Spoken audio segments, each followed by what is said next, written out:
ঢোল, তবলা, কাঁসাসহ নানা বাদ্যযন্ত্র নিয়ে খুলনার ডুমুরিয়ার বিভিন্ন ইউনিয়ন থেকে স্বাধীনতা চত্বরে হাজির সনাতন ধর্মাবলম্বীরা। বাদ্যের তালে তালে নেচে গিয়ে সম্মেলনস্থল মুখরিত করে রাখেন তারা। জামায়াত ইসলামী আয়োজিত হিন্দু সম্মেলনের মাঠ পরিপূর্ণ হয়ে ওঠে সনাতন ধর্মাবলম্বীদের উপস্থিতিতে। সম্মেলনে নারীদের উপস্থিতিও ছিল চোখে পড়ার মতো।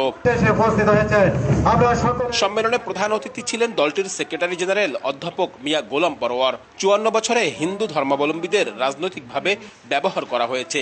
তাদের ভোট নিয়ে ক্ষমতায় যে নিজেদের ভাগ্যর পরিবর্তন করেছে, কিন্তু হিন্দুদের ভাগ্যের পরিবর্তন হয়নি বলে মন্তব্য করেন গোলাম পরোয়ার। বছরের পর বছর যারা রাজনীতির কারণে হিন্দু, বৌদ্ধ, খ্রিস্টান, অন্য ধর্মের সম্প্রদায়ের লোকদের অধিকার হরণ করেছেন, স্বার্থ লুটে নিয়েছেন, রাজনৈতিক স্বার্থে ব্যবহার করেছেন, আজকে স্বাধীনতার ৫৪ বছর পর তারা উপলব্ধি করেছেন বারবার যারা ক্ষমতায় গিয়েছেন তারা শুধু নিজেদেরই ভাগ্য বদল করেছেন, হিন্দু ভাই মামনদের কোনো ভাগ্যের বদল করতে পারেননি।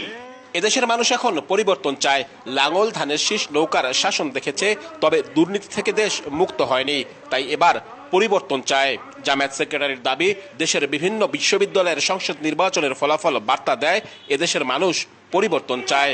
ঢাকা বিশ্ববিদ্যালয়ের ছাত্র সংসদ ডাকসু, জাহাঙ্গীরনগরের বিশ্ববিদ্যালয়ের ছাত্র সংসদ ডাকসু, চট্টগ্রাম বিশ্ববিদ্যালয়ের কেন্দ্রীয় ছাত্র সংসদ ডাকসু, রাজশাহী বিশ্ববিদ্যালয়ের কেন্দ্রীয় ছাত্র সংসদ ডাকসু, ৪টি পাবলিক ইউনিভার্সিটির হাজার হাজার দেশের সেরা মেধাবীরা ছাত্ররা ভোট দিয়ে এই ৫৪ বছরে যারা দেশ শাসন করেছেন তাদের কাউকে নির্বাচিত হতে দেয়নি। কি এটা একটা বার্তা? তারা পরিবর্তন চায়। নভেম্বরে গণভোট ও ফেব্রুয়ারিতে নির্বাচনের আগেই জুলাই সনদ বাস্তবায়ন করার দাবি পুনর্ব্যক্ত করেন জামায়াতের সেক্রেটারি জেনারেল। আমরা ফেব্রুয়ারিতে নির্বাচন চাই, প্রোভাইডেড জুলাই সনদ বাস্তবায়ন আদেশ জারি করুন, নভেম্বরে গণভোট দিন এবং আগামী সংসদে এটা আইনি ভিত্তি যখন পেয়ে যাবে, সব সংস্কার তখন কাজে লাগবে, তখনই আমাদের নতুন বাংলাদেশের স্বপ্ন পূরণ হবে। সমাবেশে খুলনার বিভিন্ন হিন্দু সংগঠনের নেতারা বক্তব্য রাখেন।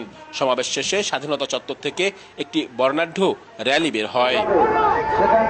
আব্দুল্লাহ আল মামুন রুবেল, সময় সংবাদ, খুলনা।